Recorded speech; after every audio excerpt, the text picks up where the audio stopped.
The best of money matters. The Big Story. Welcome to The Big Story. I'm Hongbin Jeong. Now, home ownership in Singapore often involves effectively managing your home loan to optimize interest savings. Whether you're dealing with floating rate home loans or other loans, reviewing your mortgage terms regularly is crucial. If you're also juggling Singapore personal loans, deciding between refinancing and repricing becomes even more critical to ensure you're not overpaying on interest. With that said, mortgage loan refinancing and repricing activity by private home owners and housing board flat owners have picked up significantly back in 2024. In fact, banks like UOB saw HDB loan refinancing transactions climbing 85% in 2024 from a year ago and rising 60% year-on-year for the June to November 2024 period. But the question remains, how much will mortgage interest rates in Singapore come down this year, and what does that mean for homeowners? Well, to find out more, joining us today is Clive Chng, who is the Associate Director at Redbrick Mortgage Advisor. Clive, welcome to the show. Thank you very much for having me. All right, Clive, mortgage loan refinancing and repricing activity by private homeowners and HDB flat owners picked up significantly last year after fixed mortgage loan rates fell below 3% from Q2. To get the ball rolling here, can you highlight to us the difference between refinancing and repricing when it comes to mortgage loans? Yeah, sure. So refinancing basically means switching your existing home loan from your current bank to a new bank. So you typically sign a new loan agreement and go through a fresh credit assessment. Whereas repricing means that you're staying with your existing bank, but switching to a different loan package offered by the same bank, right? There's some fees involved in switching this package, but potentially the downside is, your current bank rates might not be as competitive as what you can find elsewhere. So that's the difference between refinancing and repricing. Okay, so how much did HDB loan refinancing transactions increase in 2024 compared to the previous year? And what about in terms of private residential loans? Yeah, so from our internal estimates, I think overall market data, HDB loan refinancing transactions, I think rose probably about 50 to 60%. If you're looking at the private refinancing transactions, we're looking somewhere about 35% year on year in refinancing volumes. Yeah. I see. So tell us, what does the rise in mortgage refinancing kind of signal about the current financial environment for Singaporeans? Yeah, I think many people are speculating that interest rates will continue to decline. I mean, there were much talks about multiple U.S. Federal Reserve rate cuts late in 2023, which actually spurred lower local mortgage rates in 2024. So this makes refinancing and repricing more appealing. And also, I think at the same time, the banks or some lenders introduced special promotions like higher cash rebates, higher legal subsidies, to attract borrowers to looking to switch. And some of these packages also do allow for some flexibility, like a free conversion where you can actually switch your package to potentially something lower midway through your lock-in period. So these are just some of the reasons why people have, or repricing or refinancing activity has been picking up. I see. Were there any new factors that happened in 2024 that contributed to this rise in mortgage refinancing and repricing activity? I mean, what were the main drivers that we're looking at here? Yeah, I think it was really inflation data that was coming down. So inflation was coming down nicely, and that prompted the Feds to actually, potentially cut interest rates. And everyone was actually looking forward to that as well. So that primarily lowered the global interest rate expectations, and of course that filtered through to Singapore's mortgage market. And many homeowners actually anticipated further rate reductions, prompting them to actually refinance immediately or at least, explore package options. So I would say the sentiment shift was boosted overall by the refinancing volumes. And in terms of interest rates, most of the rate cuts were already baked into the pricing ahead of time. So some people were expecting really drastic rate cuts, but no, the banks still cut gradually. And I think some of them didn't want to wait. So they then moved into the market after learning from, the past pandemic when interest rates were slashed.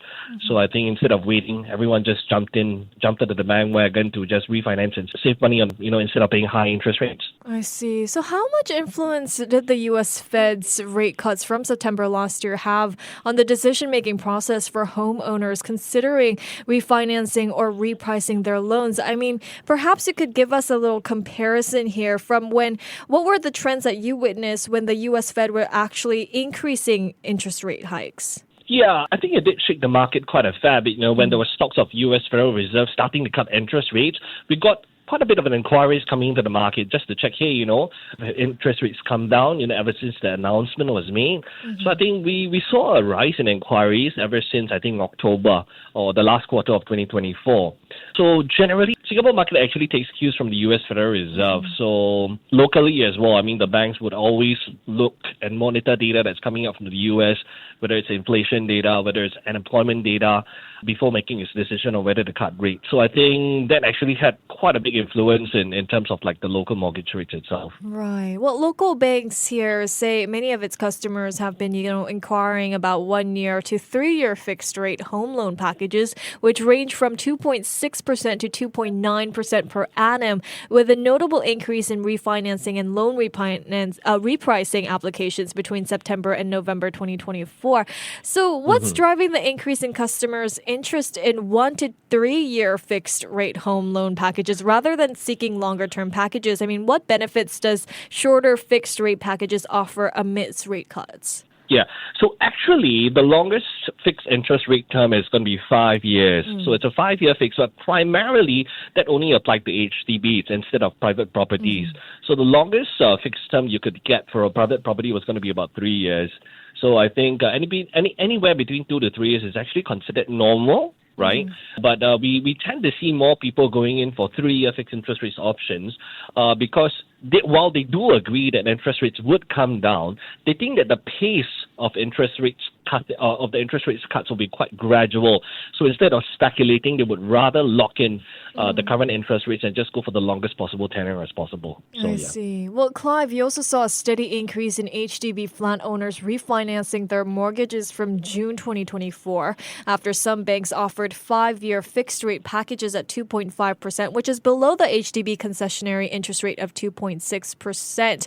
Are many homeowners expecting further rate cuts? How fast are they expecting these rate cuts to happen? Yeah, I think generally the sentiments of rate cuts are still, in the market, and most homeowners are still expecting that interest rates will come down.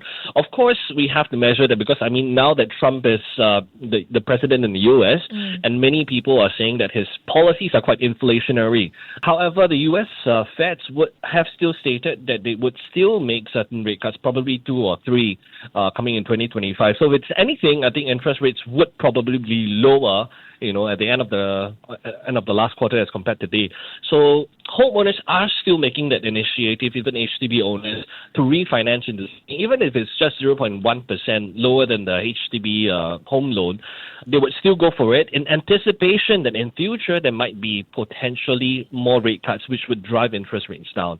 So I think if it's anything, I think the sentiment is pointing towards a lower interest rate environment instead of a higher one, and that's why they're still making the move to refinance into a bank loan. What about you, Clive? What's your outlook for mortgage rates in 2025? And do you expect further U.S. Fed interest rates in 2025? And do you see mortgage interest rates in Singapore moving downwards as well? I think interest rates would still generally hit downwards, although at a very gradual pace. I think we're quite aligned to the U.S. Federal Reserve's narrative where we expect fewer rate cuts in 2025, which may keep local mortgage rates from rising significantly.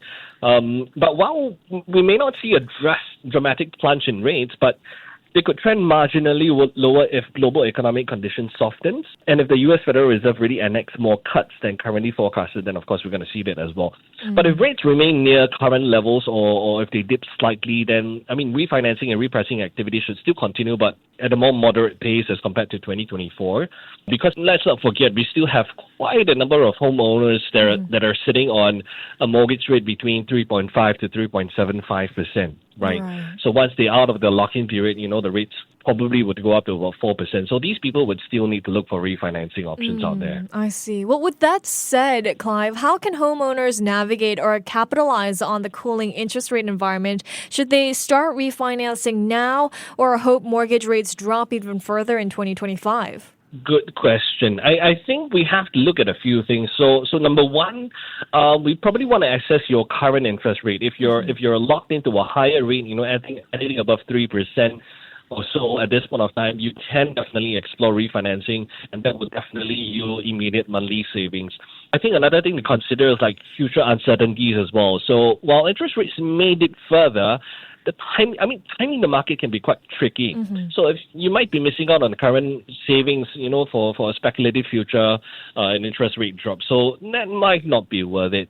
I think last but not least as well is really to check if you're subjected to any penalty. So if you're still under a lock-in period, maybe waiting until the penalty is lower or when you're out of the lock-in period before refinancing will make it more cost-effective. I think ultimately it's about calculating potential savings and weighing them against the possible fees and before making a decision that suits your own financial situation. I see. And before we let you go here, Clive, what financial costs and potential penalties should homeowners evaluate before deciding to, refinance their mortgage loans, especially regarding legal fees and valuation costs? So whenever you do a refinancing, there are legal fees involved, of course. We're looking at anywhere between $1,500 for the refinancing of a HDB or up to about $2,000 for a private property. So that's the first fee.